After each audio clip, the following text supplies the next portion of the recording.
Welcome, everybody. It is 7 o'clock, so we will get started. Welcome to the Tuesday, April 23rd meeting of the Ordinance Revisions Committee for the Ann Arbor Planning Commission.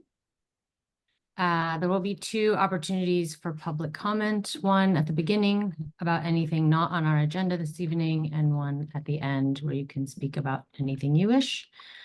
So our first item, our first session of public comment.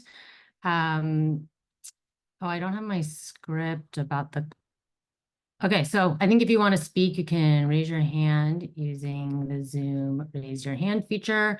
Or if you're calling in by phone, you can press *9 to speak to the commission. And when called upon to speak, please state your name and address for the record. We'll just give it 1 second. I guess there's no television delay, so we don't really have to wait. Right. This is digital only. Yep. Okay. I'm not seeing any hands raised, so we'll close the public comment. And we will move on to item 3A, a discussion on a petition for text amendments related to TC1 standards, Chapter 55, Unified Development Code. And I'm going to turn it over to staff.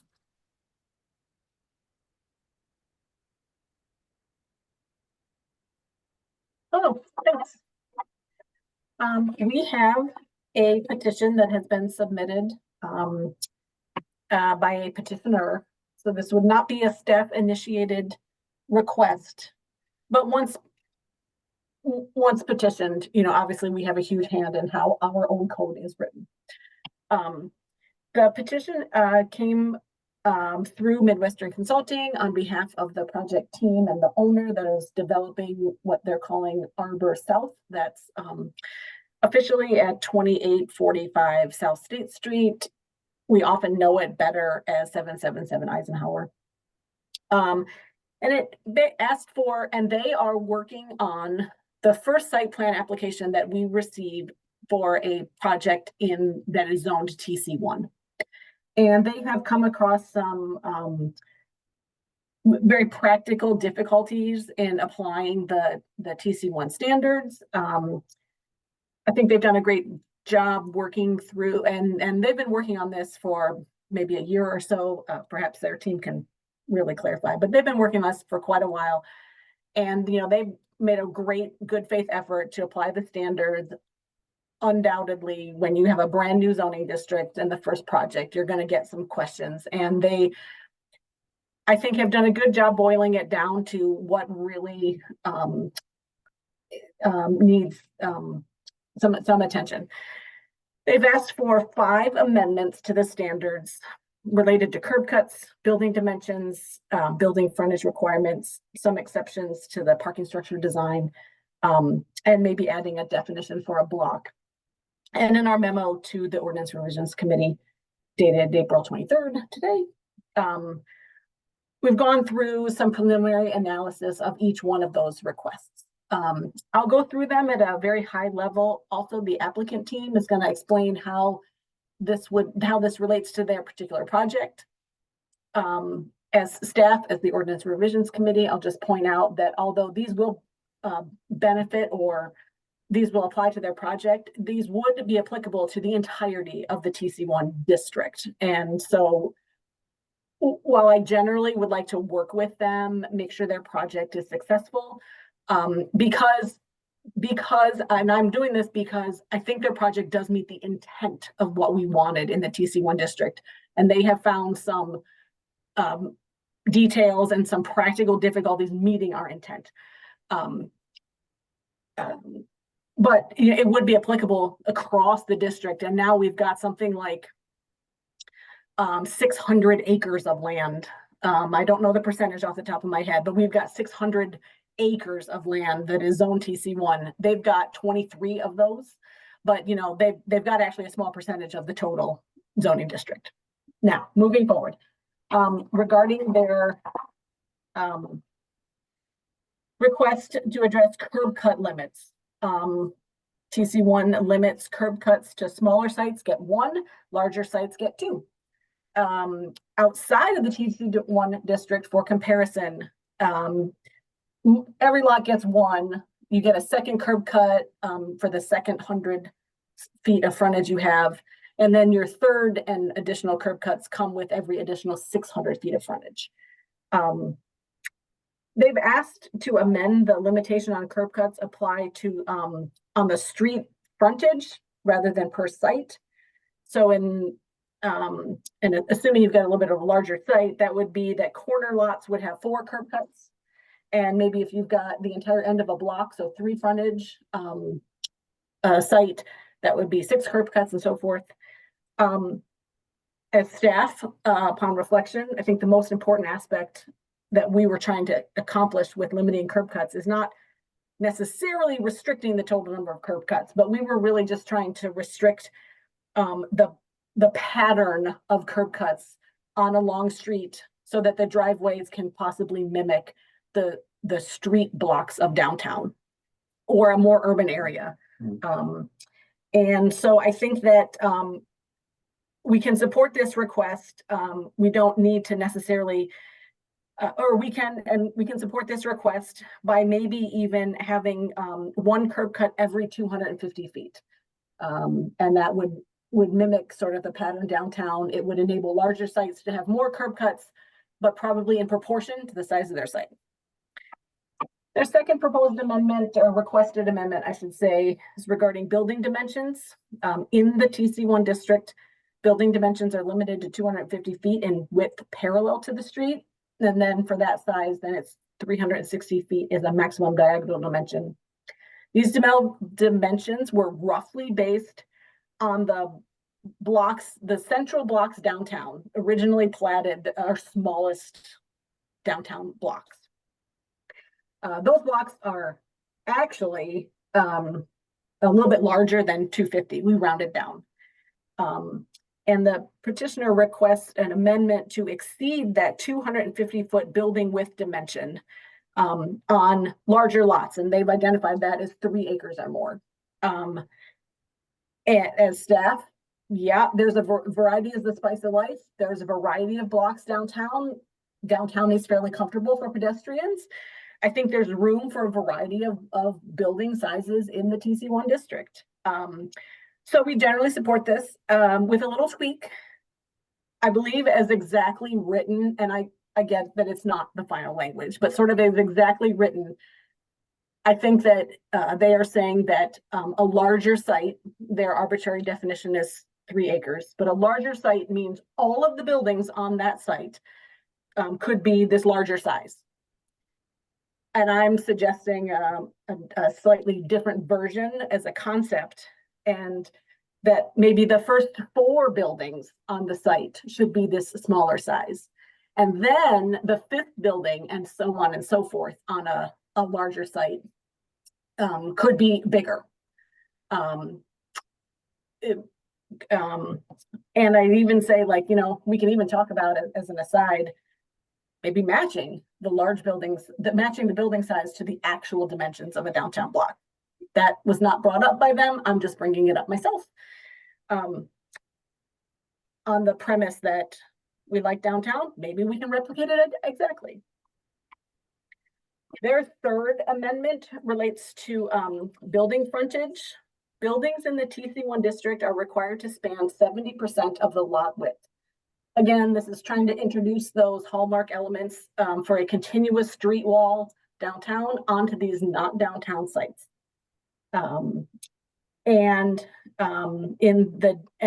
For comparison, the D1 and the D2 districts, we don't have a separate building frontage standard, but we have a minimum and a maximum required front setback.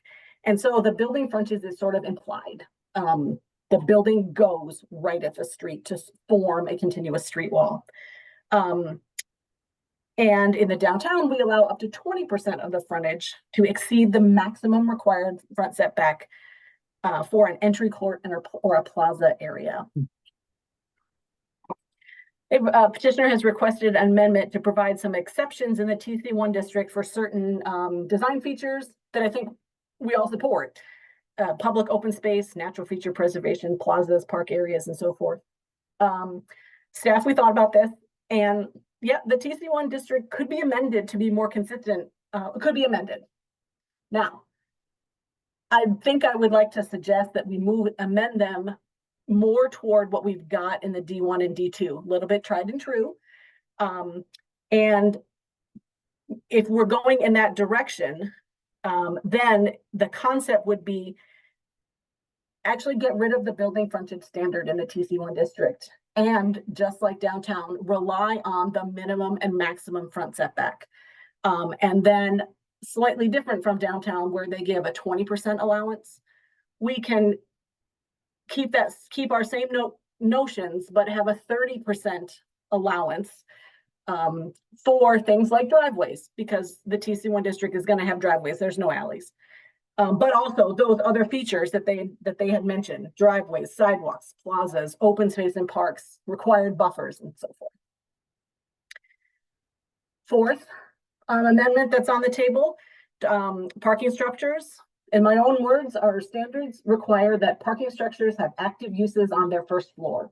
Doesn't have to be the entire first floor though, just right up against the sidewalk, the first 25 feet of a parking structure building. This applies in D1, D2, and TC1 districts. It's not specific to TC1, it's in the parking structure use specific standards. The requested amendment would be to allow some exceptions in the TC1 district. The petitioner suggested two options. One would be giving an exemption to that active use, 30%, or that standard active uses, again, my words just for descriptions, there's code language, it's in the memo. But this active use is only applied to the ground floor when you're on a transit street frontage. If you are internal to the site, or if you're on a regular street, a non-transit oriented street, then you can have a parking space right up to the edge of the building, edge of the parking structure. Staff, we do feel strongly that parking structures are not part of the street wall in a pedestrian oriented environment, but there's probably room for some flexibility here. We've got a little bit of flexibility downtown, so there's probably room here.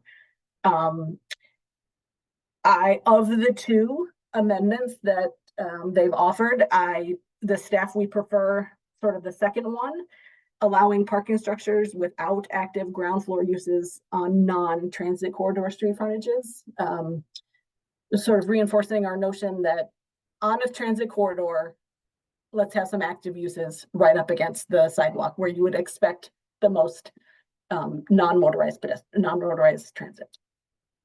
And then finally, the petitioner requested definition of block. And as staff, we are not opposed to adding this definition, but first, for consistency, for clarity, and just for better code, maybe we cannot rely on block in the first place, and therefore we don't need a definition. If we use the existing tools that we have and focus on building width, maximum diagonals, minimum setback, maximum front setback, and so on and so forth. And with our building width dimensions, that's basically regulating the building size. And we don't necessarily need to regulate blocks, because if you've got a maximum building size, you've got to space those buildings out. I think, that's one approach to do it. If that doesn't work out, if that doesn't pan out, then absolutely add a definition of block. That concludes my spiel. I wanted to keep it quick and just introduce staff's position. I'll turn it over, or if with your thumbs up, I'll turn it over to Tom Covert to help make the connection between these general text amendments and their actual design, or at least I think that's what Tom and I talking about. And then we'd like to hear your feedback as the Ordinance Revisions Committee. These amendments will eventually work their way into like code language, proposal form, go to Planning Commission for a public hearing and a recommendation, and then go to City Council for approval. And so we very much welcome your feedback about concepts, specifics, or anything in between. Thanks. You, Alexis. Yeah. Okay. Yeah, Tom.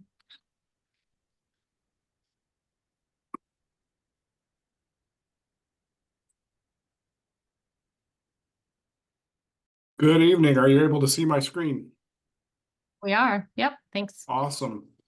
Thank you, Planning Commission members of the ORC and planning staff. My name's Tom Covert. I'm with Midwestern Consulting. I'm here this evening with a number of folks from Crawford Hoying, Russell Hunter, Don Brogan, and Todd Johnson, Oxford Companies representative Andy Andre, architectural design team leads Ben Ritterboss and Matt Cherry, and my colleague Candace Breyer. We'd like to thank you and planning staff for this opportunity to give a brief presentation. I'll try to be brief. I appreciate Alexis giving input on our request. And as you can imagine, on a regular basis, we're interacting with developers and property owners looking to develop in the TC1 corridor.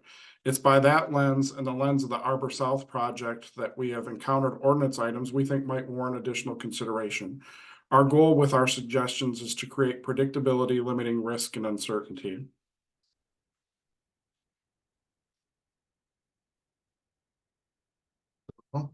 I mentioned the Arbor South project lens that has made visible our requests and share with you that the project designers have an evolving, thoughtful concept. This is a bit different than some of the planning commissioners may have seen before at our conceptual meeting. It is a plan that's been evolving, taking input from many different stakeholders.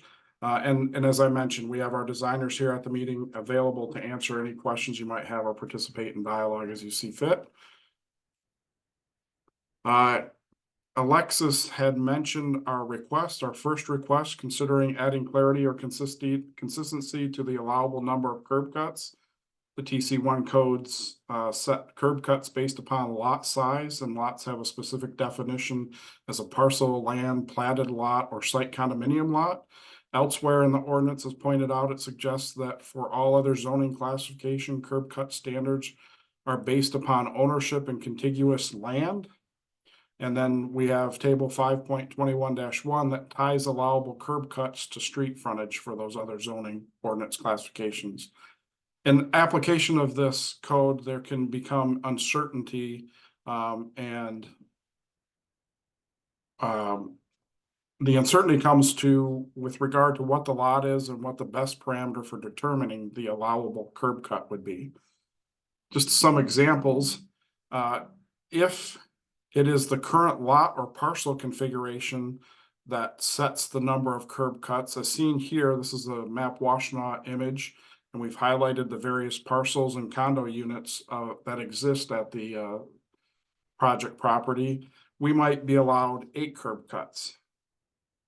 If we look at proposed lot or condo unit that informs the number of curb cuts allowed, by example, we may have over 21 curb cuts allowed based on each of the buildings being a different unit in a condominium.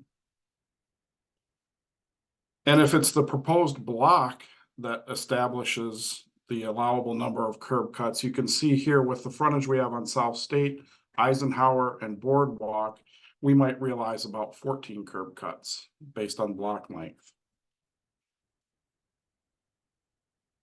With application of public road frontage establishing the number of curb cuts or interpretation, we might realize 6 curb cuts. And this has been what we've used to move our concept forward, limiting any risk to interpretation through the entitlement process that might change, changing obviously the site layout moving forward.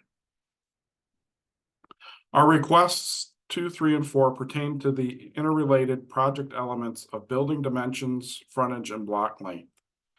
Building dimension in the TC1 code limits the building dimension to 250 feet. We would like to suggest, as Alexis pointed out, that consideration be made for larger building dimension, allowing opportunity to have efficient building design. We'll talk about that a bit further in a future slide, but also consider if the building has a larger frontage dimension, we would need to consider a larger diagonal dimension as well. Building frontage, code requires building frontage at 70% of the lot width. Through our concepting, we have learned that we can meet the intent of the ordinance with urban blocks and active frontages, but become limited in ability to include unique pedestrian open space elements along these frontages. These spaces along the frontage may be for natural feature preservation, gathering space, or art installation. As code is written, it does not allow for these spaces in a meaningful fashion along the frontage. We would like to have these spaces considered as part of the allowable frontage when calculating conformance to frontage percentage. And I'll have graphic definition of this in a bit. And while you're looking at these parameters, as Alexis suggested, we might want to consider a definition of a block. Is it the street or roadway center line to street or roadway center line, or the pedestrian space and curb line, or the edge of the street? Or as staff pointed out in the review, is the block size controlled by curb cut and building dimension?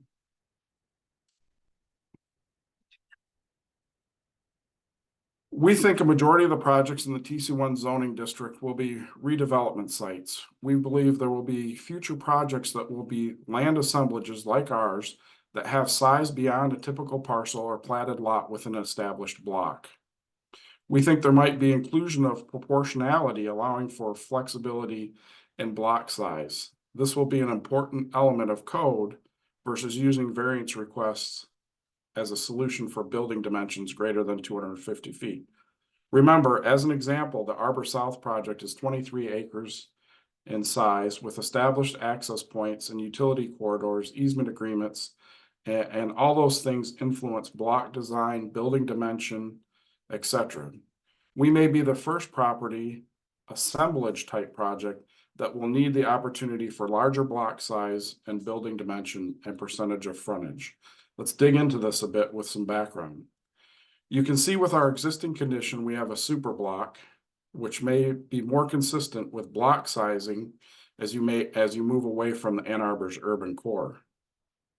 You can see how property and building dimensions, access, utility corridors, allowable curb cuts begin to influence our concept and block configuration, breaking down that super block, which I think is the goal of the TC1 zoning classification.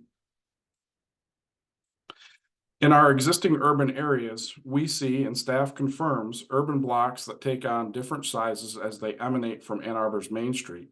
We see varied block sizes. 250 feet might be too small for a large block, and 600 feet might be too large for a large block.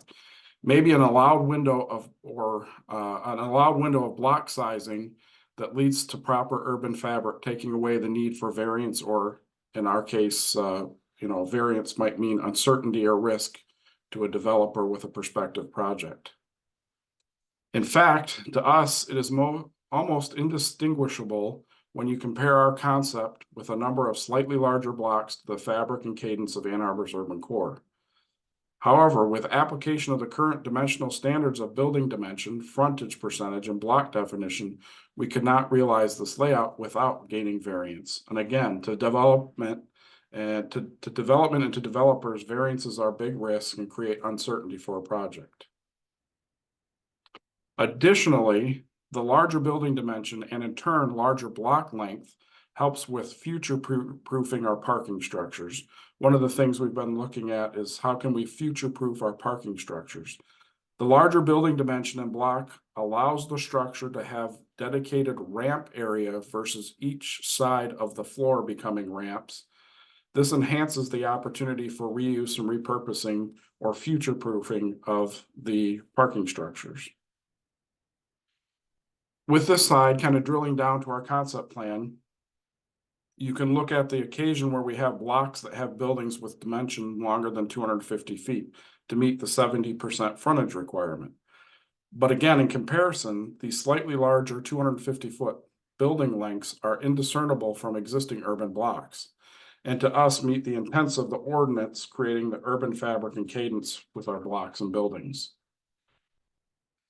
As mentioned earlier, we do have areas about the site along the frontage of the transit corridor and the public right-of-way. So South State Street, Eisenhower being designated transportation corridors. We have a public space here, and we have some public space here for the building, and some space here, courtyards for the buildings as they front on these right-of-ways. We think we have a unique opportunity here for pedestrian green open elements. With application of code, these spaces could not exist and would need to have building faces. We would like to see these pedestrian green open elements be considered as part of frontage calculation. Our fifth and final request pertains to parking structures fronting upon public right-of-way. As written, code requires the first floor for the first 25 feet from the front of the permitted, or I'm sorry, let me restate that. As written, code requires the first floor for the first 25 feet from the front be permitted primary use, or not a parking structure. We are suggesting that for projects of a larger size and in blocks larger than 250 feet, there's an opportunity to interface the parking structure with the public right-of-way. In our case, the structures are not just for vehicles, but for bike parking and storage and service area access, and allowing for small opportunity of the parking structures to interface with the frontage also aids in wayfinding and ease of access. It also allows for the architectural change along the frontage. Our example of this in the Arbor South project is along Boardwalk. Boardwalk is not a designated transit corridor. We will be, this area with the yellow dashed line will be a front door of sorts for a large portion of our office use community, allowing this space to be easily identified and recognized as they visit the site. It will aid in converting vehicle trips into pedestrian trips. And it does that without sacrificing the desire or ability to have primary use along Boardwalk. This candy striped area is primary use that is fronting on Boardwalk, but we have this little bit of the parking structure that interrelates with the corner. Again, I thank you for this opportunity to share our request with you and our findings as we've worked through our project in the TC1 or utilizing the TC1 ordinance. We have a great group of designers on the phone or on the video conference here today, and would be happy to answer questions or look at graphics and talk through this with you. Thank you. Thank you. All right. So we're now in discussion. Is there anybody who would like to kick us off? Questions or comments? Yeah, go ahead, Dan. Yeah, and sorry I wasn't on video. You know, I was going through and thanks very much for the petition and for the presentation. When I was going over the details earlier today, the one change that I think I had sort of strong feelings about was the change to the frontage requirements. It felt to me like the other proposed changes in the petition are either fully consistent with the underlying purpose of the district, or they're not, but they're not offensive to it. A non-offensive change, changes to the curb cuts and the way that they're calculated, to me seemed like the kind of thing that legislative amendments often have to tackle. The size of the project and the way that it is probably wasn't something foreseeable when the district was being created, and I think that's a change that makes a lot of sense. The changes to the frontage requirement, though, you go back and you read the documents, some of the planning memos from 2021 regarding the importance of creating that street wall effect for pedestrian. The whole point of that 70-30 split and the way the frontage was supposed to be calculated and the way that it was supposed to present on the thoroughfare seems to be a really integral part of what the district was intended to do. And it's hard for me to rationalize, not 2 years or so. I can't remember when the district was created. I think it was 2021. So we're not that far away from when it was created. Changing that policy judgment, that doesn't feel right to me. And it doesn't feel consistent with what the district was created in part to do, which was to create those streets, again, that wall effect of that a lot of great downtown blocks have. And when I walk around downtown, the problem that we have on a lot of our blocks are these public plazas and gaps that create dead space, and exempting those areas from the frontage requirement seems to recreate some of the most challenging aspects of our downtown and our TC1 districts, wherever they're created. It's because again, this is a text amendment, so we're not just talking about your project, we're talking about how TC1 will roll out everywhere. Thank you, Commissioner Adams.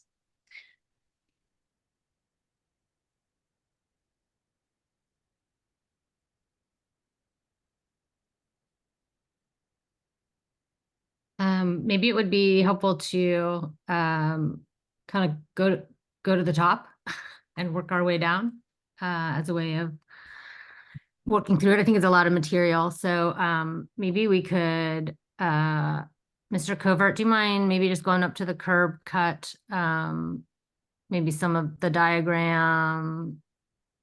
And maybe I will just, for my own edification and maybe in case anybody else is having this question, ask Planner DeLeo, the real sorry, hold on, I'm trying to find my notes. I think my question is, it seems like there are two things that need to be thought about here. So one is just language, right? Like, are we talking about lots, or are we talking about blocks, or are we talking about street frontage? Like, what is the thing against which we are measuring? And then the second question is whether we want to change the allowable number of openings and have it be more similar to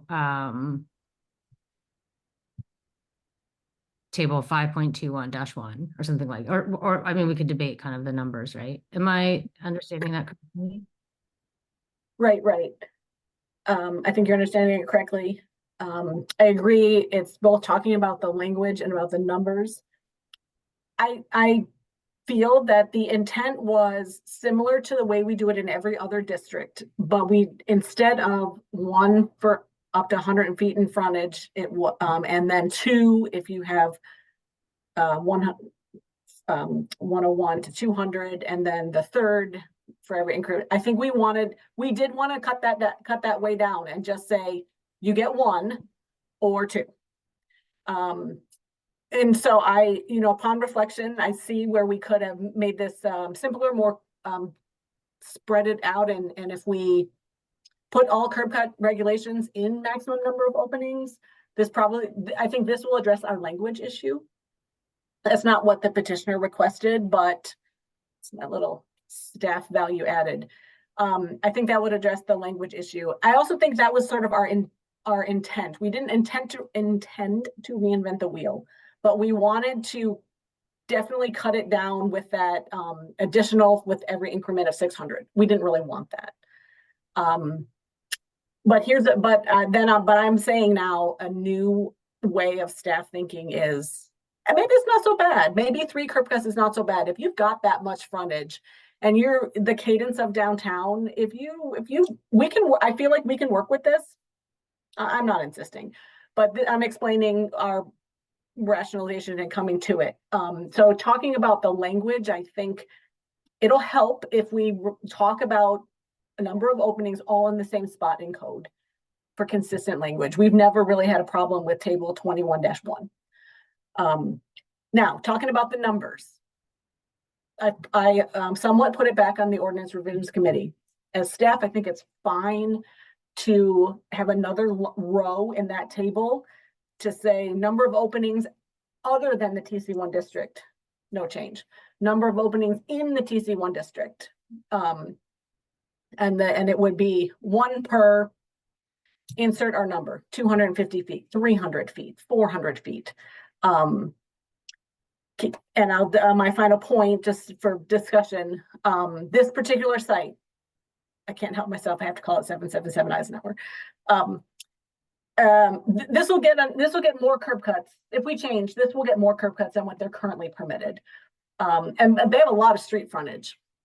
Parcels on the Stadium Boulevard corridor in particular are very narrow. We won't, with this change, we won't get any more curb cuts than we're currently permitted because it's 1 per lot up to, but some of the biggest sites might get more, but Our TC1 district covers a variety of land patterns. Lots are very narrow in the West Stadium corridor. They're sort of large in the State and Eisenhower area, and Plymouth has a range of large and small. Lots are also very small in the Washtenaw area, very narrow, and this would apply there. But with the change, I don't think we're going to really see more, because we already said you get one per lot. Switching to one per every so many feet, I think is not as a practical change, not a functional change. My Zoom crashed for a minute there, so I apologize if I missed something important, but That's okay. I just rambled on. do any commissioners have questions or comments about the curb cut question? I think Commissioner Adams already expressed, I don't know what the right word would be, but it's agreeable, it's friendly. Lack of objection. I mean, Alexis, you live with this, and I obviously you're thinking about the implications to, making it line up and work with other sections of the code. I was looking at it purely as does it make sense to define it based on a lot as opposed to frontage? And I thought, the petitioner's making a good point that defining it based on a lot feels, especially as you get very large lots, that doesn't feel quite right to me. So that the conceptual change of moving to frontage makes sense. However you set that up is something that we can hammer out.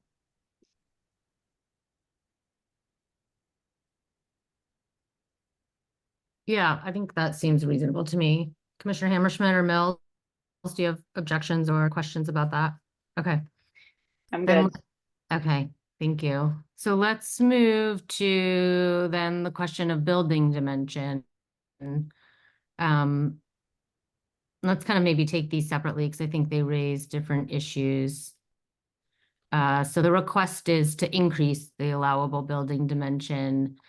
And I think staff has also thrown out the possibility of maybe allowing increased building dimension after a certain number of smaller buildings or 250-foot buildings have already been accounted for. Yeah, Commissioner Mills. So the question that I've been trying to understand, and going back to the UDC, and because the version of the UDC online doesn't have all of the amendments, like I'm not 100% sure what is fully going on. I have been trying to figure out, are we talking about a single building dimension or the blocks within the development? Because I think that we have a regulation on the size of the blocks. But maybe that's changed. So can you refresh me? I'm like, are these two things separate? A single building and then the blocks within the development? It looks like Alexis is grabbing the UDC, but my understanding is we were regulating building dimension, but because we also have a frontage requirement, that building dimension and block length become linked. At least in one of the version of the UDC that's dated the 23rd of February of 2023, and there's subsequent amendments. So like, this is where I'm just trying to figure out what it is. Once upon a time, the UDC effectively said in all buildings, when the site is more than 62,500 square feet, it must be designed as blocks 250 feet on each side, or as near as practical, given the site shape. The reason that this is, so actually I'll stop and say, Not to answer that particular question, but just to say that the amendments are published at a2gov.org/UDC. If anyone would like to pull up those recent adjustments to the TC1 district, which Alexis carefully and thoroughly places there. All of our benefit as she plugs away at the 9th edition of the UDC. Thank you, Alexis. Is anyone else getting an echo? Is anyone else hearing an echo when Hank talks? Yeah. Okay. Kelly, for some reason we're hearing you twice, so I don't know. Yeah, Leo, did you want to chime in? Yeah. Commissioner Mills, you are exactly right. The 8th edition of the UDC has a table in the use-specific standards section. So if you're looking at a paper copy, it's going to be around page 61. But in working through, and we worked through, and there was questions about this particular table and some of its standards. And again, the blocks, well, this says blocks 250 feet. Does that mean from building edge to building edge? Does that mean from the sidewalk to the sidewalk, or the middle of the driveway, and so forth? And we have already done one significant change to the TC1 standards.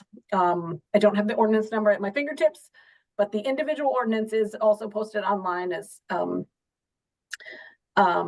Ms. Kelly mentioned. So it's a separate document now. It will be incorporated. But what it did was it moved the TC1 table out of the use-specific standards, inserted it later in the code into the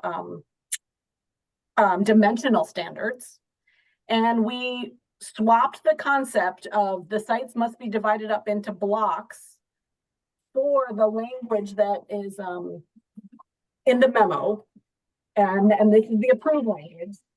There's a table 517-8, and it instead says that for development arrangement, that when the site is more than 62,500, which is about an acre, it must be designed as 2 or more blocks with sidewalks, plazas, and so forth. And there's no dimension there, and that was done on purpose. But there is a dimension about the maximum building size. I recognize that the words maximum building size are not there, but this is like what we're talking about. But this is also one of the details that we're discovering the hard way. It does need to be much more precise. But we removed the nitty gritty about making blocks into the implied. We have a maximum building size. Therefore, our intention is you make yourself sort of blocks in a regular pattern.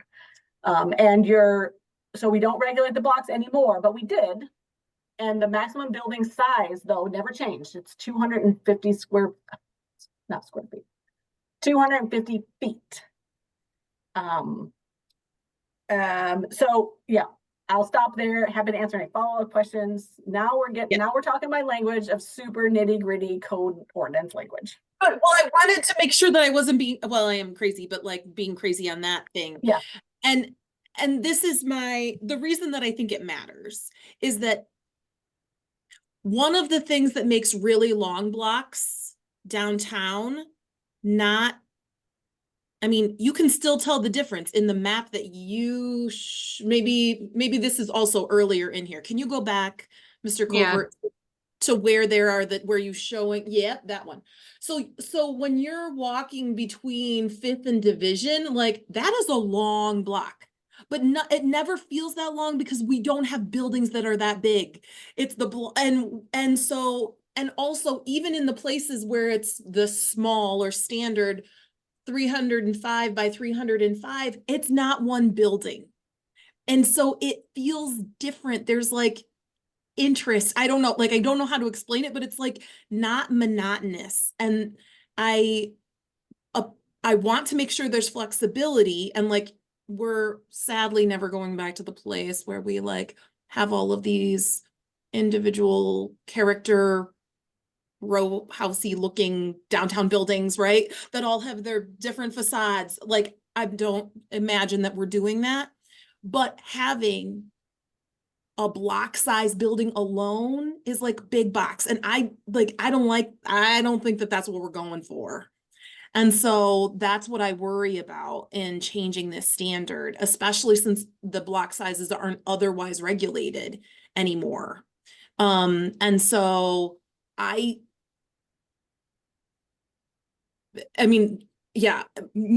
changing this suggests to me that we are imagining having some buildings that are the size of a block, and that just makes me uncomfortable. I just don't see how that the feel. maybe I need to be proven wrong about where this is and it doesn't feel unwalkable, but like that's one of my concerns with this particular change. And so I can see some flexibility in maybe there's some times where it's bigger, but like this is why I also want this clarity, because we're not talking about block sizes, we're talking about single buildings. And that's just, that's where I am on that one. Commissioner Hammerschmidt or Adams, do you have, okay, Hammerschmidt. So I think I have similar feelings, and I've been just trying to, on the one hand, like I kind of get the point of like, you have a bigger lot, you should be allowed a bigger building potentially. But I'm kind of, Sarah, like with you, like I'm just imagining walking past a building that's exactly the same looking for like a long super block. And I don't know if we have any sort of ability or purview. Like the only thing I think that would make me feel okay about that is if you mixed up, you made it look like more interesting on the front, not like just one building. Like it could be one building, but it could look like 5 different buildings. And I don't know if that's even something we're allowed to do because we don't do form-based, but I have similar concerns of walking past something that feels like a never-ending, similarly looking thing. I mean, I would, as an architect, I'd be really opposed to anything where we mandate like how many different buildings it has to pretend to look like. But I wondered if anybody from Lordock and Sargent wants to offer some perspective about how you approach the idea of designing a 250-foot long or 350-foot long facade. Yeah, I mean, I can chime in here. Tom, do you mind going to our site plan?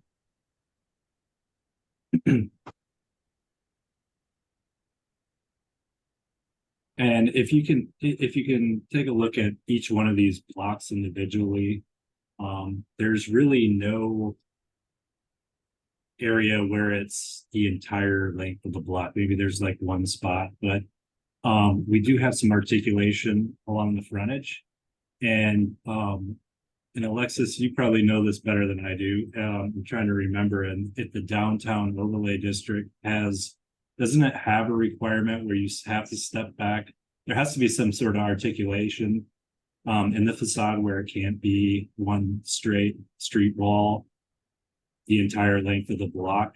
I'm just trying to think out loud here of what, we took careful consideration of not making these, we're trying to not make super blocks. And so we did break it down, and we're creating these moments along the street as you walk down. Like if you zoom in, there's like a main street that goes through the middle, and it's supposed to be very inviting for pedestrians and slow down the movement of vehicular traffic. And it doesn't want to be a large monolithic set of buildings. It wants to be smaller chunks and have these courtyard moments as you move down.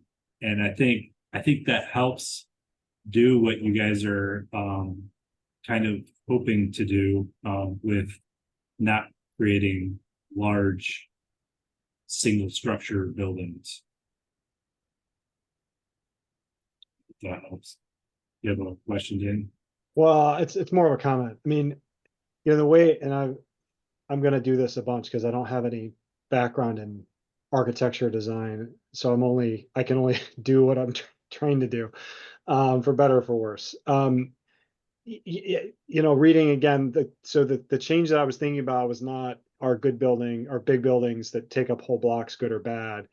I was looking at it, the TC1 district that's enacted by council allows for a building that's 250 feet on all sides. So it allows for very large buildings. And I was analyzing the petitioner's change purely from the lens of, is 300 feet versus 250 feet with the difference in the diagonal, is that something that I should care about given what I understand to be true about why TC1 was passed? And I didn't have any heartburn about it. It didn't feel like, I think that is a big building. So I definitely hear the comments from the other commissioners about that's not something I'm used to walking by. So I don't really have a good sense for whether it's good or bad. But in terms of the petitioner's request, I didn't have any heartburn over the fact that it's moving from 250 to 300. It's big. I'll concede that. Yeah, I mean, I would just, I guess, maybe add that I understand, and I know Commissioner Mills in particular will have some anxiety about relying on, you know, the good the good design sensibility of the development teams and architects who happen to bring proposals before us to do this. So I think we want something to ensure that we don't, you know, end up with a you know, monolithic, massive, undifferentiated facade right at the street. But I also, I mean, just really quickly, because I didn't have much time, but I just looked downtown to see, is there anything that is this dimension? And the parking garage at 4th and William across from Blake, its facade along 4th in my quick Google Maps measurement is 300 feet. So I think, and we could look, we could take a minute and, you know, not tonight, in the intervening weekend or weeks, and look around for other examples in town of buildings that are approximately 200 to 300 feet and check them out. And just because I think it's something that you probably have to have a kind of, you need to get a physical, visceral sense of what that is. I think it sounds bigger than it is, but I also understand that we could consider certain ways of some kind of form-based language that would require some differentiation in the setback or in the street wall. So maybe Alexis, taking the temperature, it seems like there's some hesitation here to just make it bigger without a bit more analysis of what that would mean. I'll just say that it's fine. That is the purpose of tonight. Yeah, okay. So then the next question I think was about building frontage. So this is, you know, now just to be clear, you have a building, it's on a block of some kind. It has some street frontage, and so the current requirement is 70%, right? Mhm. So of your block, no more than 30% of that can be open space or plaza, etc. And if I can be loudmouth and talk again, because I had issues with this one. The February 21 staff memo to this body, new buildings must be placed to create a street wall along the transit corridor. The intention statement from the TC1 district itself, pedestrian friendly designs are critically important in this district. The flexibility that was baked into the regulation was that 30%. That's where the flexibility is. I have to think again, I'm imagining that planning, staff, ORC and council all could have made a different policy choice, but they wanted to create that street wall, but they acknowledged that you're going to need that it can't just be building from curb to curb. So you got 30% to play with. And I just don't read TC1 or any of the documents that fed into it as tolerating big carve outs and exceptions and gaps in open space. That's just not what the district was intended to do. Thank you. Commissioner Hammerschmidt or Mills, do you have comments or questions about the frontage?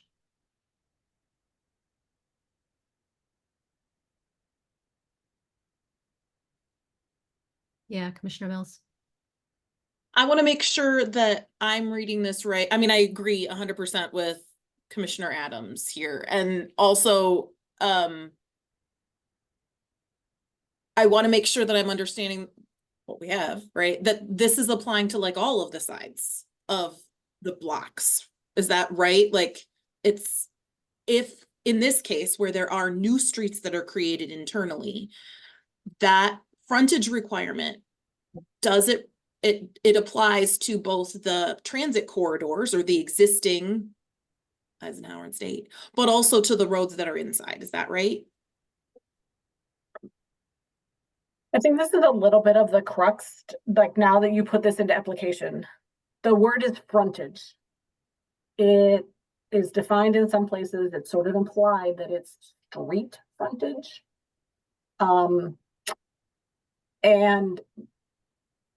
then, yeah, I would not necessarily apply this internal to the blocks for the side or the rear of these internal blocks. Those are not streets, actually, in point of fact. In point of fact, the layout that they've got going on is they're not even private streets. They would be regulated as parking lot and driveway because there's a specific definition of private street. What they've got are driveways and access points and vehicular circulation that mimic or that read as streets. And, you know, in the end, the design is perfectly fine. But here's part of the issue exactly that we're talking about. We're regulating building frontage, but that's a little bit of a term of art. And so therefore, how do you apply it when you are not doing it between public street and public street? When you're doing it between one public street on one side, but a driveway on the other, or between pedestrian mews. And so that's the regulatory question that is for clarification that's before us tonight. Wouldn't another question be that it says 70% of lot width? And the lot here is not, doesn't align with the block. Right, yeah. And Robert, do you mind going to the site plan, just so we can look at the existing street frontage as it's currently designed? Thank you. Yeah, and while he's pulling that up, I should just say our staff position is, I don't really want less than 70% of building frontage or presence. But I wonder if it could be articulate, like literally explained better, so that we still can get pedestrian muses between buildings, so that we still can get faux streets and so forth. I'm not really trying to support reducing the 70%. I'm wondering how can we rephrase it so we still basically get the 70%, but it is easier and more clear to apply. We don't have to have these discussions about when and where do you stop. Is it the lot? Is it the site? Is it the block? That's where I see there's room for help. Thanks. Commissioner Hammerschmidt and then Mr. Covert. Oh, sorry. Sorry. I was going to say that question led to more questions, but okay. I know. Okay. No, you can do it, Sarah. Well, what I was getting at, and I appreciate you bringing this up, is like, I was not clear if this was necessary because of what's happening in the middle of the site or if what's happening along State Street. And if it's what's happening along State Street in particular, then like, if we're not even applying this within the site, we're only applying it to the frontage, then I'm really not cool with reducing that percentage. But that's, I guess I need to understand like where the pain point is from the developer. Commissioner Hammerschmidt, would it be helpful to have Mr. I Covert think so, yes. describe to us Yes. what's going on again? Okay. Yep. Thank you. So one of the things when we're looking at frontage and the percentage requirement, if we're considering the lot, then we're considering a point here to a point at the corner, and then corner to corner, and then corner to property line here. If we're looking at, we've been applying the frontage requirement on a block basis with a measurement from center line to property line, or center line in the case over here, boardwalk, center line to center line. So we are eating up percentage or feet in half of the roadway width, the pedestrian space or element, pedestrian space element, and the roadway. If we're measuring, and I heard Commissioner Adams say from curb line to curb line, so there's like this notion of where are we measuring that from the frontage as an overall dimension? Or are we measuring it on block? Block dimension, percentage to foot. So that if we're looking at it, we just want to make sure we're applying that, because we may meet that if we're applying it to parcel, the whole parcel line or overall. So, but if we're going from block to block, we are really having dimensional space that's tied up in the complete street, if you will, the roadway, half the roadway, the pedestrian space, the walking space, and that kind of thing. So I think what we're really looking for is clarity in that measurement. And just to confirm, you're only thinking about the 70% requirement on State, Eisenhower, and Boardwalk, and not interior to your project, correct? That's correct. Those are the Right. public right of ways, correct? Okay, and that aligns with what Planner DeLeo is saying, but maybe is answers the question that Commissioner Mills had. Okay, Commissioner Hammerschmidt. Oh, did you have something else, Mr. Covert, or was that it? I do not. Thank you. Okay, Commissioner Hammerschmidt. Yeah, I mean, I guess my main thing is just sort of like how, like, especially on a block like this, where you have these internal streets that, you know, lead to more things. Like, I guess I have a question of, if it was just one block, would their curb cut to like a parking lot count in that 30% of non-building? I think the answer is yes, but I don't know. You want me to weigh in on that? Yeah. We're looking at you. I don't know if anybody else knows the answer. I think I think it's pretty clear if your site is tiny compared to this one. And the building needs to be, you know, it says the building is 70% of the lot width. Let me get the exact phrase. Building shall be 70% of the lot width, provided this allows 30 feet between the building and the side lot line normally, or 45 feet between the building and the side lot line when you're adjacent to residential zoning. Extra 15 feet because conflicting land use buffers, 15 feet wide. So it's real, like, if your lot is 100 feet wide, we want it to be 70 feet of building, 30 feet for your 24-foot wide driveway and 3 feet on each side, example. Mm-hmm. But when you have a frontage that's 900 feet long, I'm ballparking, like Eisenhower. Well, does that, you know, I should have said 1,000 feet long. Let's round up. Yeah, if yours is 1,000 feet long, do you want building 700 feet? And then that leaves 300 feet, but, you know, do you want more? Do you want less? And then of that 300 feet, is it okay to have just 30-foot driveways? Can you have one driveway, one muse? Can you have a C-shaped building? These are, you know, design questions that don't apply when you've got a 100-foot wide lot on Stadium, but the questions that do apply when you have 1,000 feet of frontage on Eisenhower or Plymouth. Okay. Yeah, I don't know. I mean, like my gut, and I figured you were gonna say like that the driveway to a parking lot or to whatever would count. Yeah. But in this case, because it's like the internal, like it's leading to something else. So I'm like, do we? If we're looking at this as like one site and not a block, and not like block by block, which is sort of how I would think that we should look at it. Like maybe if it's not just a curb cut just to get to parking, it can be exempted from the total feet calculation. Yeah. I don't know. This is kind of.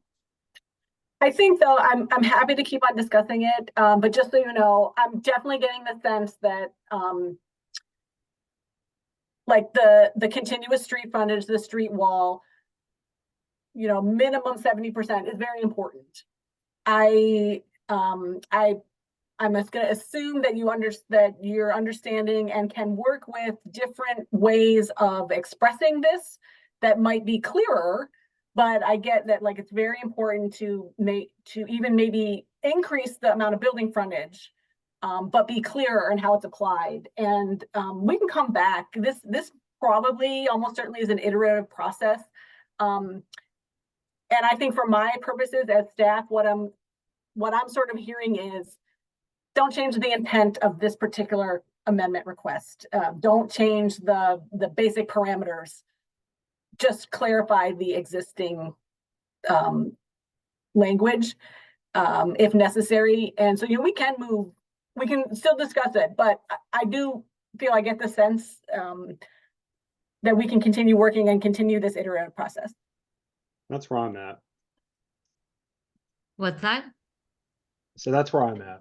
That's where you're at. I just want to offer one more comment, which is that I think there's a really big difference between 70% curb to curb and 70% lot line to lot line. Because if you do not account for the roadway and the public right of way, the sidewalk and stuff, you have a lot less building fronting, you have a lot less building at the street wall. It's a lot more, there are a lot more gaps if you do it curb to curb as opposed to lot line to lot line. So, and I think generally what we're trying to go for is as much building kind of at the street level, pedestrian friendly as we can get, you know, and have it still be kind of a friendly space. But I think this idea that in a kind of dense urban fabric, we need kind of plazas in front of buildings or C-shaped buildings with little plazas or pocket parks. Like, I think if we look around, we can see a lot of examples of those that don't actually work as activated space. So I'm just putting my kind of preference on the table here, which would be to make sure that we're getting a good amount of street frontage. We're not reducing it. Buildings to the street frontage, I guess, to be more clear. Okay. Any other comments about percentage of street frontage? And I agree with you, or I understand, Alexis, I think it's a two-stage process. Maybe the first step is to just clarify the language, like in how are we measuring and what are we measuring? Then we can debate the numbers after that, right? So block definition, this was a bonus. Oh no, wait, what about parking structures? That isn't showing up here in the presentation, but that was, oh, here it is, sorry.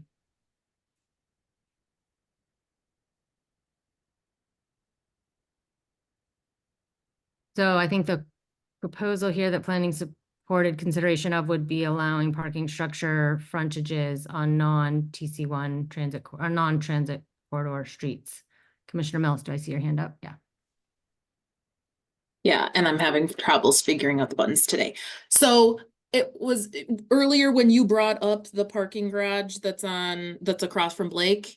That is actually my example of like the worst block to walk down. It's like, I mean, in terms of what's going on, it's long and there's nothing else happening there. And like, so I would love to not see more of that. Like, that is not an inspiring block to walk on at all.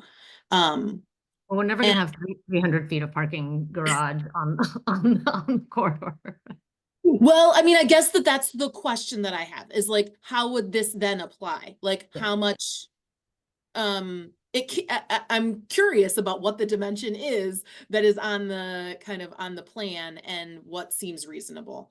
Like, yeah, we've got a lot of, you know, it's different than walking past the one that's a couple blocks up across from Armadeus or in Literati, right? Like, it's shorter. I don't know, especially in the east-west dimension. Yeah. So what does it look like on actually yeah. So that's my sense. The one by Literati, oh, whoops, hold on. Okay, now my Google Maps is being weird, so never mind. The other building that is about 300 feet is 618 South Main, or the Yard. Those kind of face each other, but they're both about 300 feet long, I think, too, as a reference.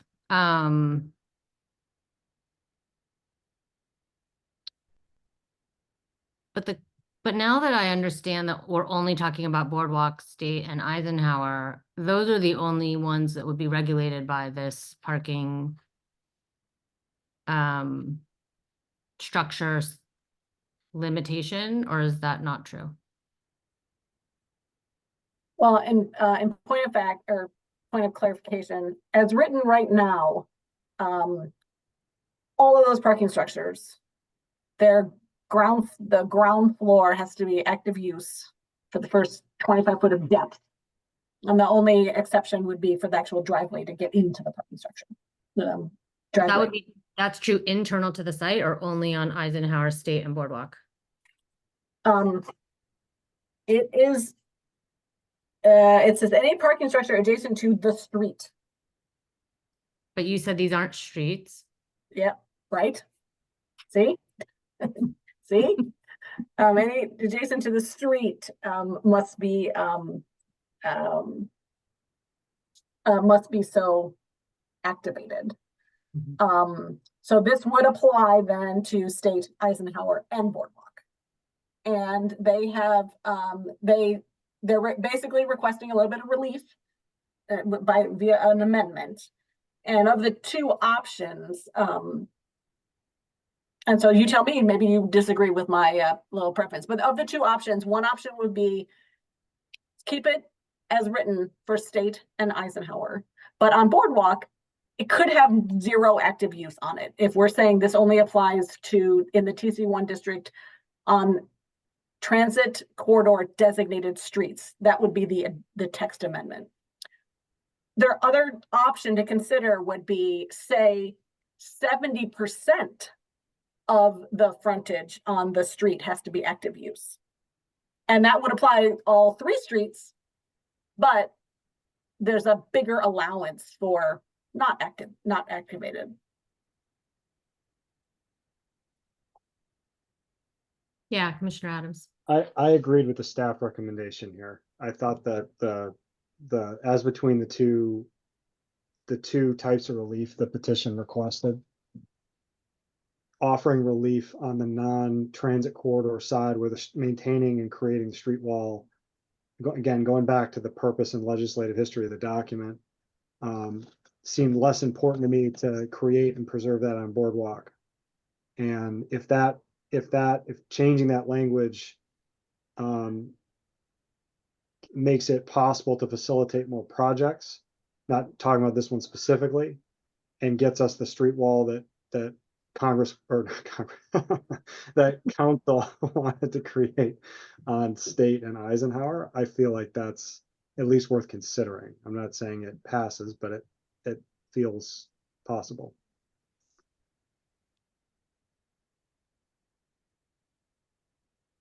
Commissioner Hammerschmidt. I also agree with staff's recommendation, and I'll leave it at that. I think it's fine with the non-TC1 streets.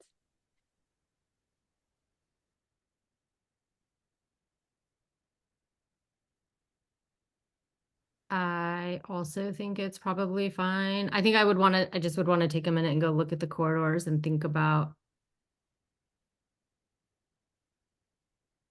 I think between now and the next time we talk about all of these things, I want to think about them as generalized conditions and not just for this site, right? I think that's the due diligence that we have to do, but I think in principle, I agree. There's another comment that you just made me think of was unrelated to this. I think when we did TC1, we were just sort of looking at them, at least I was, as like, here is a parcel, and then here is a parcel next to it. And I wasn't really thinking about these like larger like assemblages that could take up like 3 street frontages. So I think like your point, like we all should probably take a closer look at the streets that we rezoned. Like, what the heck's behind Stadium? Like, I don't know. You know, like I haven't really thought that deep into the site and like what happens if this happens all over the place. So I think with these, like in light of this, and this is a really interesting first TC1 project to have because it's not just like one parcel. So in light of like the things that these petitioners have brought, I think us all kind of going and doing that and looking at these things like on Stadium, on other parcels along State and Eisenhower, on Plymouth, on Washtenaw. It's good homework for us to do. We like homework at the ORC, right?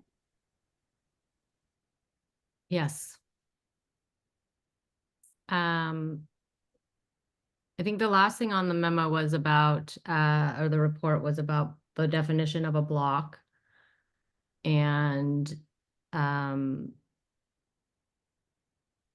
suggestion in the report was that we might be able to just drop the word block altogether. That maybe the first thing to do is refer to language that we use elsewhere in the UDC and see if we can articulate what we need to without using the word block. Is that right, Planner DeLeo?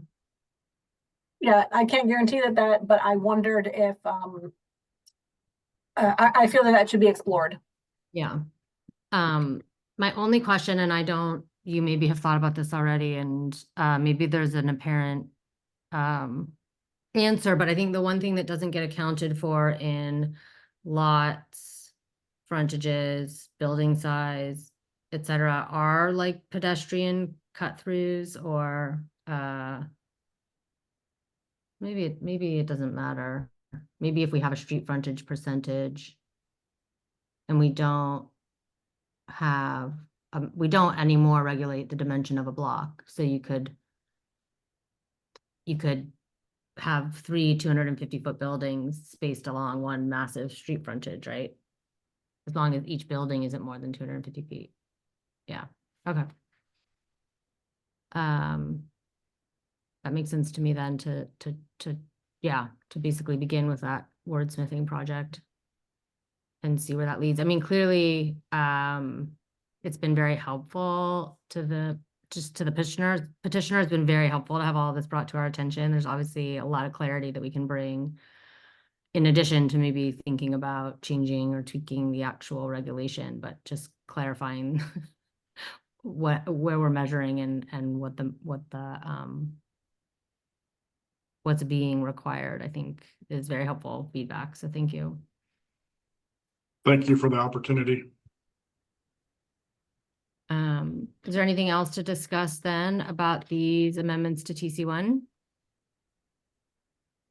Yeah, Mix Kelly. I just wanted to clarify what I heard, taking notes throughout the conversation this evening. Can you hear me without an echo? Yes. Okay, great. I put it in here. So for curb cuts, the committee members have no objections to the staff proposal. For building dimensions, this was while I was changing out my my audio, but I have that this needs further discussion, and there wasn't a clear consensus right now. Yes. That item. I think there was a sense that if we were to substantially increase allowable building dimension, we would need to consider potentially some other kind of form-based code that would ensure differentiation along the facade or something like that. And just as an aside, Commissioner Mills, the other building that you're going to be very familiar with, which is 300 feet, is City Hall along 5th. So, yeah, so is that a fair characterization to the other commissioners? Like some hesitation about increasing the size, and also if we were to increase the size, some way to think about differentiation. Okay. Okay, so hesitation, which could be alleviated with design regulation. Yeah, and I also think my sense is that people would be open to larger buildings only on much larger sites. So where that threshold is, maybe is up for discussion, but I think in the report it says something about like 5 acres or something like that. 3 acres, I think. So for building frontage, the ORC supports staying close to the intent of the zone, but we want to start first with clarifying how we would apply it, and then have a second path discussion to consider how that would be applied, how clarified regulation would affect a project, for example, like the 2845 South State / 777 Eisenhower. Okay, parking garages. I heard agreement from Adams and Hammerschmidt to go with the staff recommendation for relief on non-transit streets. And from Abrams, you were leaning towards staff recommendation, but would like to think about how this applies to other corridors. So mostly support for staff recommendation, but let's consider how this applies more generally in TC1. And finally, for the block definition, my takeaway was that the building frontage conversation may illuminate what we want to do with this, because we might have better understanding of how we're backing ourselves into blocks and buildings if we figure out better how we are applying building frontage requirements. Yeah, sounds good. Okay, thank you. Thank you. Okay, anything else? TC1 amendments?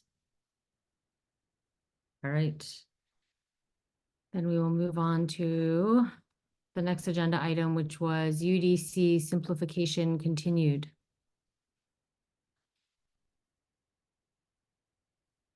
And I don't The know. staff didn't prepare. Yeah, is there a staff thing, or is this just about maybe an update from Commissioner Hammerschmidt Mills and myself about what work we have done, and also maybe beginning to loop Commissioner Adams into the conversation?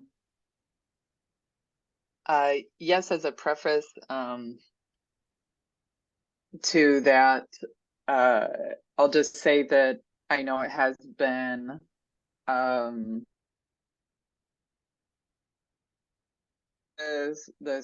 the scope of ORC due to staff capacity, and also trying to stay within the approved work program. It seemed like it was a little hard to get traction with the homework model. So I just want to leave it open that I don't want to force the committee to stick with that, because this particular item, the TC1 text amendment, will take up quite a bit of staff time, and it has some time sensitivity for this, developer. They're proposing, I mean, they've requested a pre-submission meeting date, and it's a serious proposal, you could say. And so we want to make sure that city regulation isn't standing in the way of good development. So I think that this could take us into the next ORC meeting. I also want to just connect to a little bit of uncertainty around new work that may be coming down from the new resolutions that City Council passed. There were a variety of requests that relate to zoning regulation, planning department process that will some very likely involve the ORC, so that we can use you as a sounding board.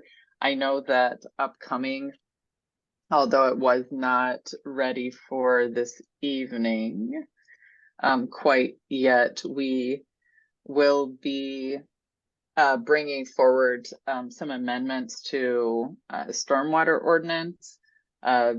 Manager Leonard is working on that with some staff in public services. We're also going to be proposing some changes. These are out of necessity. They're not on your work program, but they're arising out of operational necessity. Some changes to the PUD ordinance, and that takes us into June.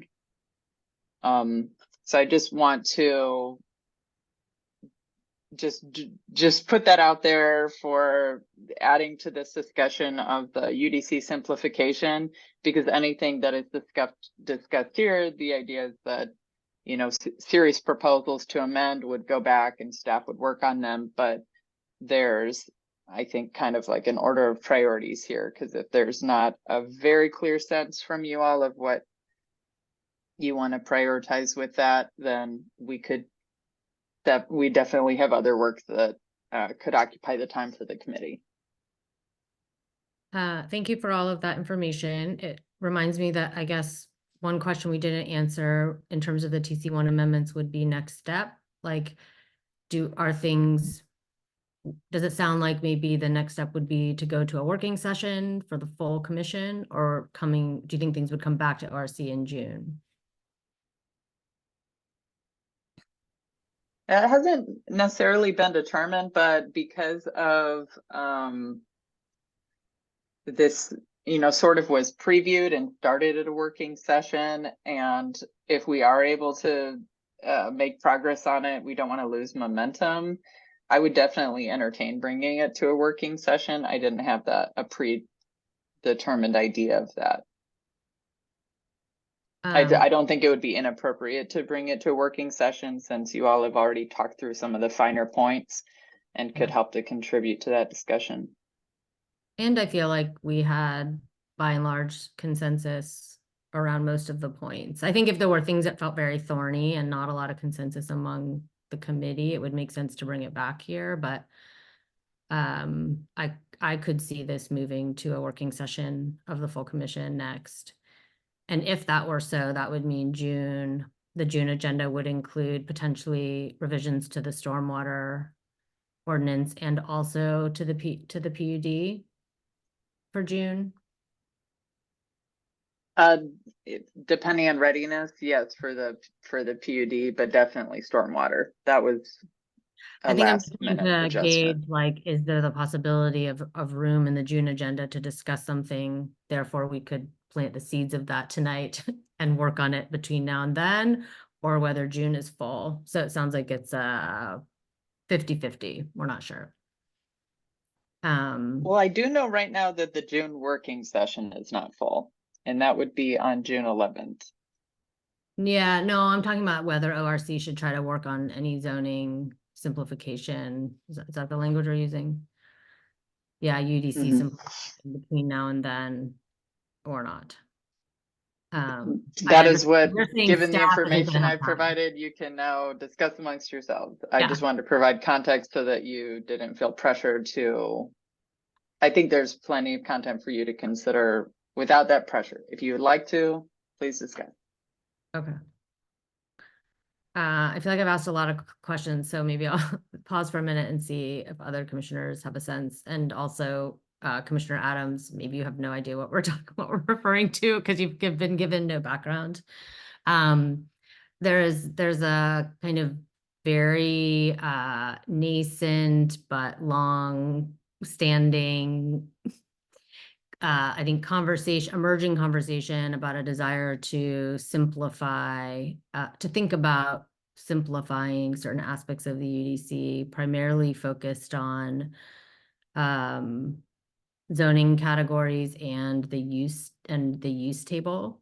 So for example, we have some zoning categories which are almost identical, which we could potentially consider collapsing as a way of simplifying the UDC, or we have different use classifications in the table, but like all of their permitted and special exception uses are almost the same, and we could think about also having fewer total of those. So that was a project that was maybe initiated by Commissioner Sauvé before she departed, and she had put together a spreadsheet that was kind of looking at the use table and looking at the use classifications that had very similar uses and proposing kind of ones we could smush together. I think Commissioner Mills and Hammerschmidt did some work looking also at the UDC and looking at just zoning categories for ones which are similar. And so I think we are beginning to have some ideas about places where we could focus our attention and think about the ramifications, the benefits of some of that work. But because of the comprehensive planning process and departures on their team, I think the planning staff have not had a lot of bandwidth to, like, this isn't something they actually have the bandwidth to contribute to. They have their plates full. So it was kind of like quote unquote homework that we were doing on the side. But at some point, we would need to kind of formalize that work and I think share it with planning staff and move it towards something actionable. Yeah, go ahead, Commissioner Adams. I mean, that's a huge project. I don't have to tell. Yes. They've done things like that at the congressional level, and they take years. And the problem is you can't do it piecemeal, right? Because the person that, if you do a chunk, you got to make that chunk connect to all the other chunks, and they've got to sync up. So it's almost got to be one or two brains. I mean, I've read enough of the UDC to know there's probably pieces you could break off, but I would worry if, like, even, you know, just sit down and you take a chunk and you say, I'm gonna simplify it, it would be inconsistent or incompatible. That's part of the reason why it's kind of a mess the way that it is now, is that it's been amended and pieced together different times, that there's sections of it that don't make sense. Yes, I think you're right. I think there are, like, as a small example, it's been pointed out that like M1 and M1A, which are like manufacturing districts, have the same dimensional standards. They only have one variation in their use table. And so that would be a very easy thing to probably combine, but we also could say, well, what's really the impact of that, right? Is that worth the time and the effort that it might take? But maybe there are others which are also things we could bite off, which may have more impact, looking at some of the commercial districts. But you are right. I also, yes, it's a big thing. And there are other kind of big things like conflicting land use buffers, bike and parking EV, kind of chunks of the ordinance that could use some attention and updating at some point soon as well. So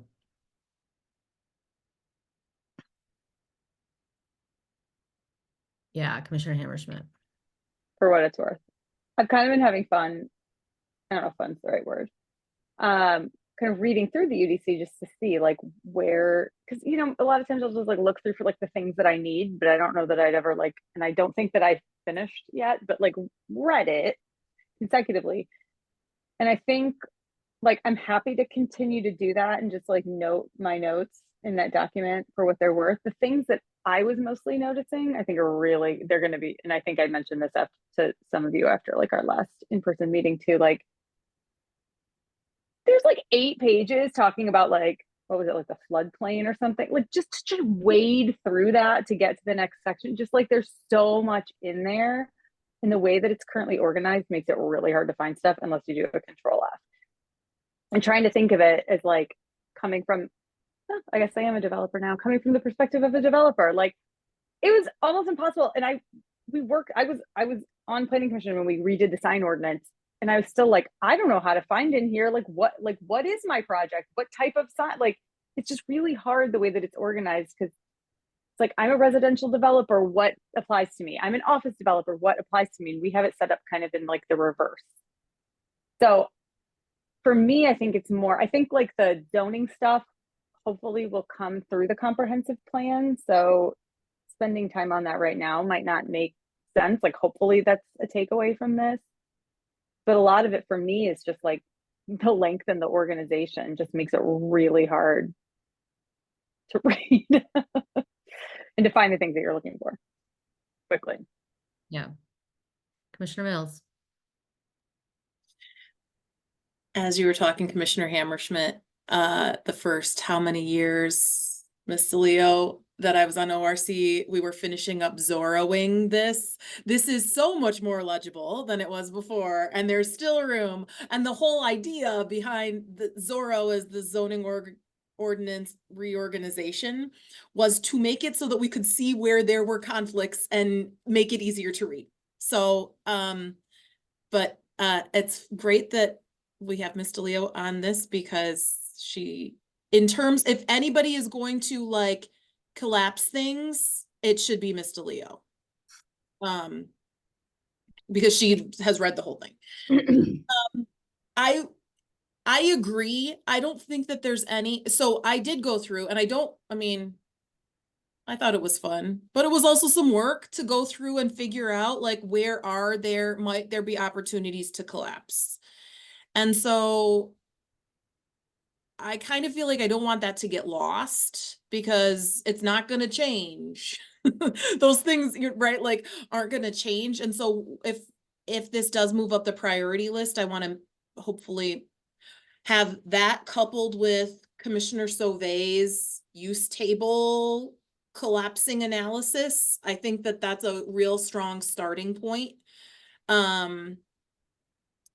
We took this on in part because this was when we voted on UDC prioritization, or I'm sorry, on ORC prioritization. Like, this was one of the things. And we did the homework because we said if staff doesn't have time, like We still want to move this priority forward. So I'm curious, in light of the things that have gotten put on our plate, maybe we ought to look at what is on ORC's wish list, what was on our prioritization list, wish list for the next fiscal year, because that's coming up.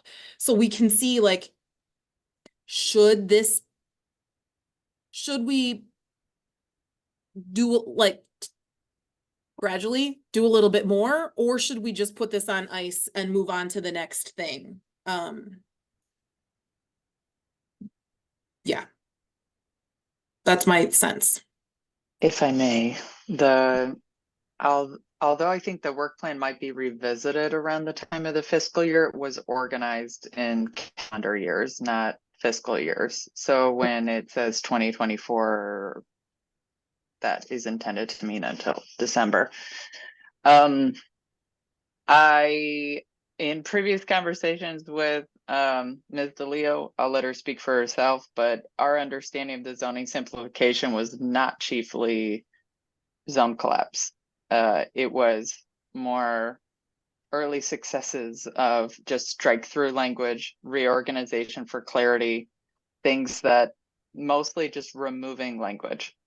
The benefit of just truly simplifying in ways that we could push out and just actualize quickly. Not that eventually the district consolidation wouldn't be part of that, but that is something that we're hoping our paid consultants will weigh in and put their intellectual effort toward, and then we could pick it up from there.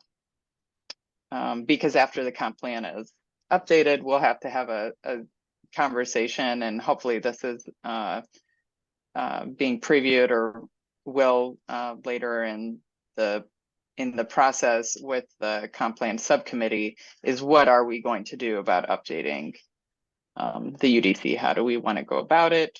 Do we want it full overhaul? What are the recommendations that have serious bearing on that? And district consolidation is an obvious and core part of that. So my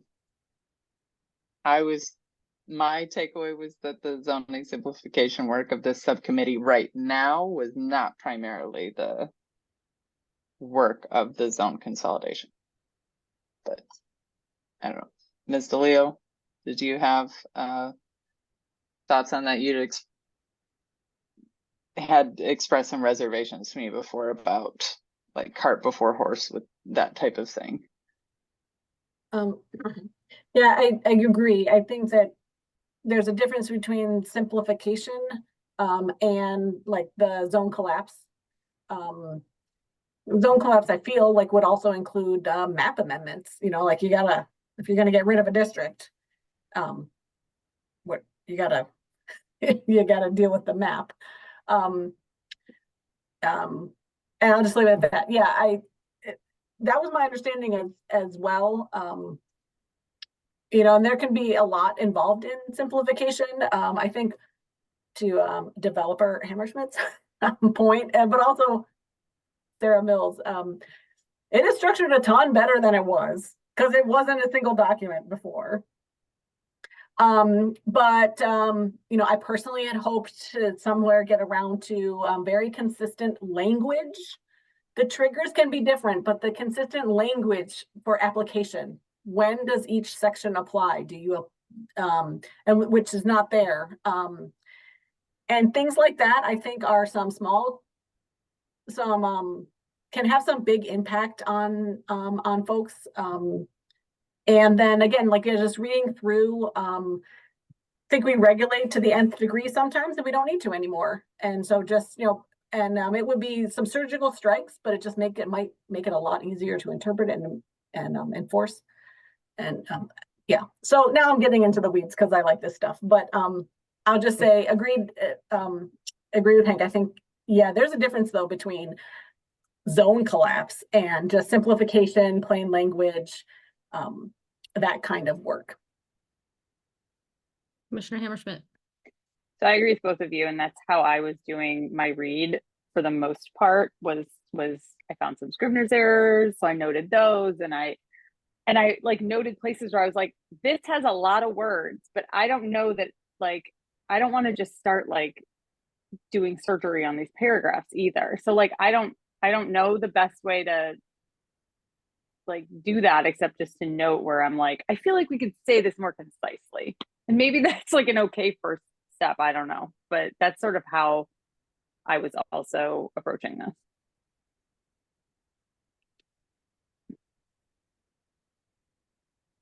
So I'm gonna just keep doing it in my spare time.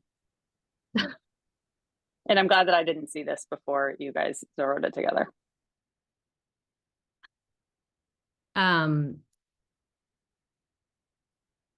Yeah, I mean, I think I am hesitant to kind of collectively agree to do homework if we are being told, which I think we're being told, that there's not staff capacity to support that work moving forward in the near term. So like we could work on stuff, but it doesn't, even if we worked on some of those like simplification and clarification question or things around language that Hank, you and that makes Kelly and Miss Leah were just describing, I don't think staff would be able to take up that as a project before, I don't know, 2025. I don't know, is that, or the fall, or I'm not sure what the timeline is, but it certainly doesn't seem like that's something which is going to happen in the near future. So if we're not making changes to the zoning map, which really should, in a comprehensive way, be done through a comprehensive plan, yes, we can take on suggestions for section reorganization, language simplification, and plain language proposals for clarity, to get clear development. I mean, a lot of what we were discussing tonight was clear language. How does this apply? Interpretation questions. And there are sections that are much more tested and have known issues than application of TC1, where this would be, you know, a small change could have a really helpful effect. And we did have this slated for 2024 to take on and make staff time for. So yes, we would. Just that particular piece of district consolidation and collapse and how that would play out through the city, that would require a lot of public engagement and would have a lot more property implications than some of the other types of changes. Got it. It's a worthwhile effort, but it feels like a very different exercise. Got it. And I'm going to put changes to conflicting land use buffer or bike and I think EV. that's a good example of the type of thing that we would want to clean up. I think club is in the category of things that we would want to consider. Okay. So that's in the plausible category. Yeah. Okay. If we acknowledge some of those, have a roll up of suggestions, some discussion, and you want to say, okay, staff, these are the things that we want to simplify. We have the rough draft. Let's move this into a amendment proposal and take it to the full commission. Yeah, absolutely. Okay. I think what we're lacking is a little bit of the direction for what those particular areas are. If you want us to go back and suggest a few places to just narrow the focus of the discussion, we could do that, but it was left kind of wide open at the discretion of the subcommittee. You know, read through it. There's a lot of things to improve, but if you want staff to help narrow that field, then we can think about that and come back with some ideas. And then just to review the our quorum and meeting rules, the quorum for this committee is 3. So no more than 2 of us can like meet for coffee and sit down with the UDC and talk about it. So, but we can communicate over, correct. but we can communicate over email. Am I right about that? If we Not s- on we- substantive matters that would be construed as like a back and forth where you're making a decision as a quorum. Okay, I guess what I was wondering is like, it's 8:45, we have one more public comment session, we need to kind of move on, but I want to figure out where is the space where this committee could discuss what they want to do, if anything. It's Mhm. right now. It's only right now.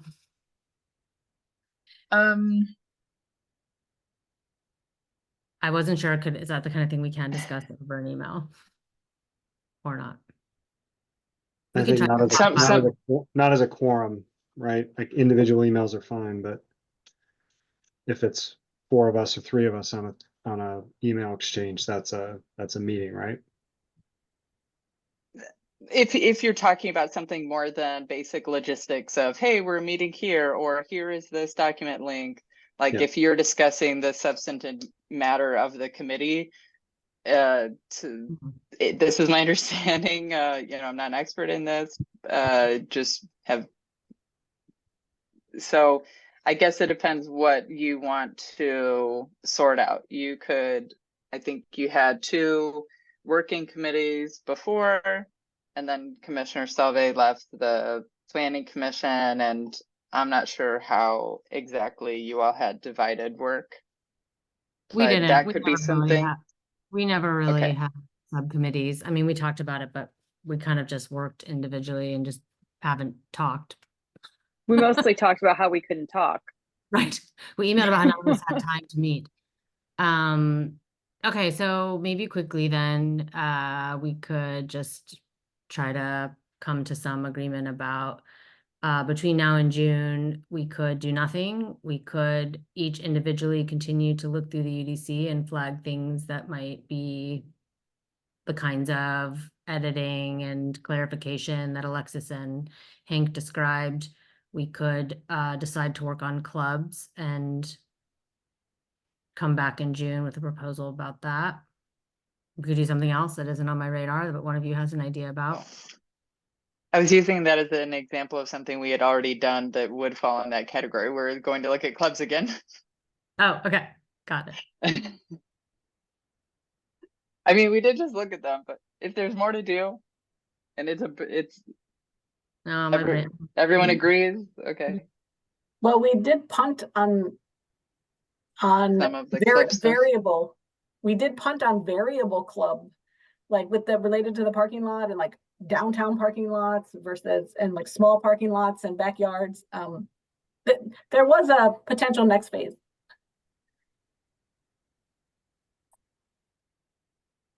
I think my vote would be at this point, I don't think we have a kind of like, we're not consolidating around an idea. So maybe it's best to just individually, if we want to and have time, look at the UDC, and at our next meeting, we could put on the agenda some time to talk about whether anything is coming up out of that we want to formalize.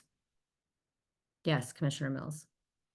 One of the things that strikes me in going through the analysis that's not zone collapse version, but the bike parking and EV table is really complicated given that it's not required anymore. And it just strikes me that Commissioner Weich has brought this up as bike parking requirements is something that he's interested in. So, I mean, my sense in going through this was, I think the Transportation Commission should weigh in, but I don't know if that's maybe at the next meeting.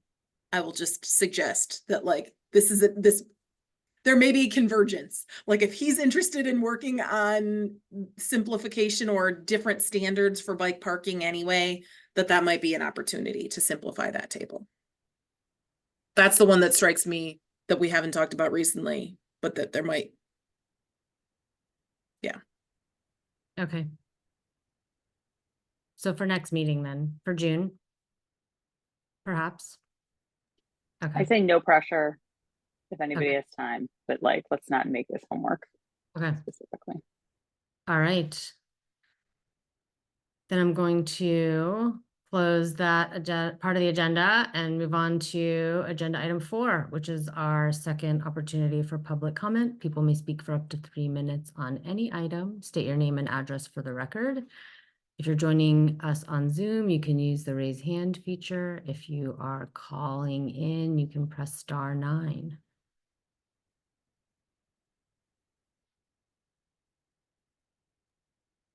We have one hand raised, a caller with phone number ending in 942. You have permission to address Planning Commission, the ORC, Ordinance Revisions Committee. Hello. Hi.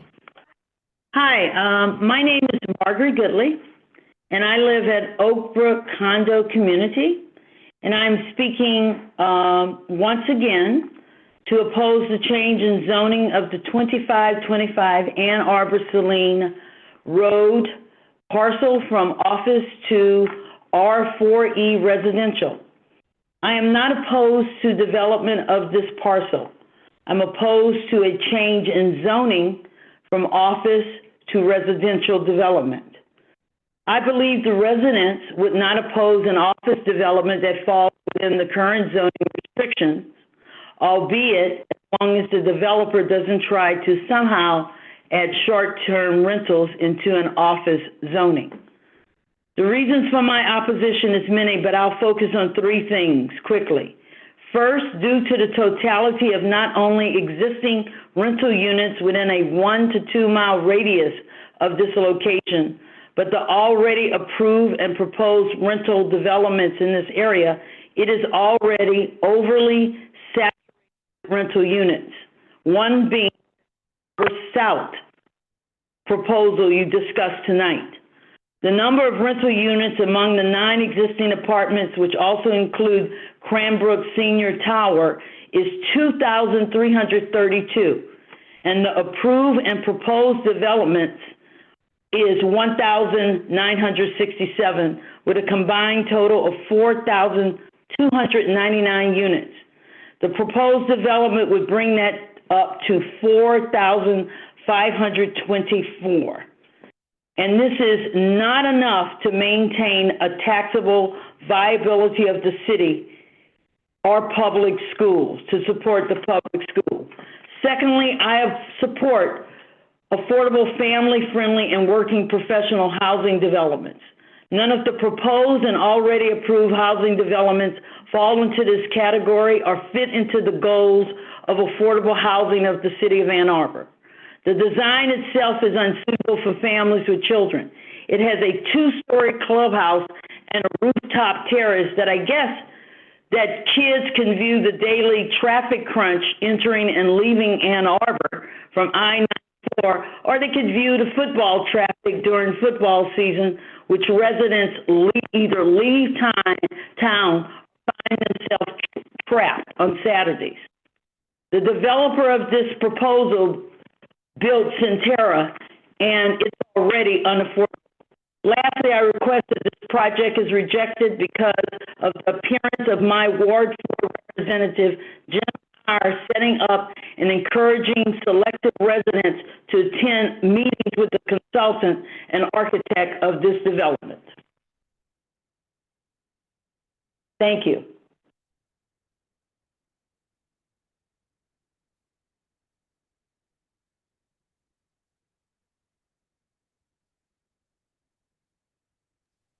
Was I muted that whole time? Is there anybody else who would like to address the Ordinance Revisions Committee? Also, to the last speaker, I did say thank you. Sorry, I was muted. You can use the raise hand feature in Zoom or press *9 if you're calling in.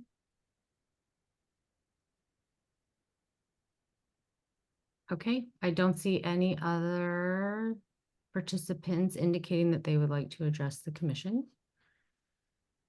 So I will move on to item 6, which is adjournment. We did just have one more hand raised. You did? Okay. Would you entertain another speaker? Yep, absolutely. Okay. Joyfried R., you have permission to address the Ordinance Revisions Committee for 3 minutes. Thank you. I also live in the Oak Brook condominium development, and I have concerns about that same development that Margaret had just discussed. And my concerns are, one, the whole traffic issue related to Ann Arbor Saline Road, and some of the recommendations for dealing with that potential increased traffic was to drive through the Whole Foods parking lot. So I don't think that's really a very realistic solution. There's also additional development that's happening closer to the bushes on South Main Street, et cetera, that's going to clog that area even more, so that they'll be back up along Ann Arbor Saline Road. My other concern is that when you look at the proposed design of the building, it does not fit at all with any of the architectural consistency of this area. And, you know, you were discussing in the earlier presentation how not having sort of a long block of cement to walk by, well, that's exactly what is being proposed by this developer, that it's basically a big block building without really any architectural interest. So that's another reason. And again, to reiterate Margaret's concerns about this is not encouraging family-friendly development, providing affordable housing, given that the proposed rent is about $2,300 a month per unit, and the target population that the developer mentioned was retired seniors and young professionals. Again, this does not address the goals of this community that have been expressed several times over the years. Thank you for your time. Thank you.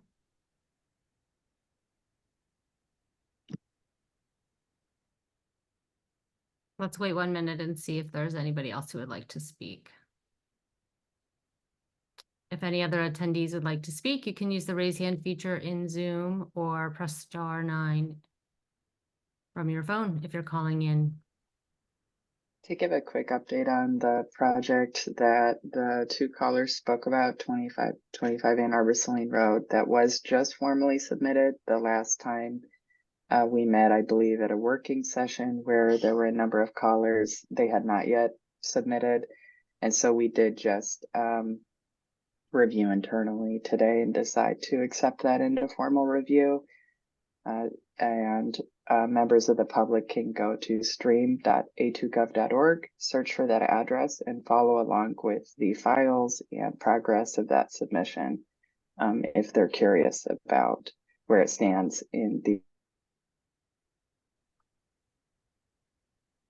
What would be the next step for that project being brought before the commission?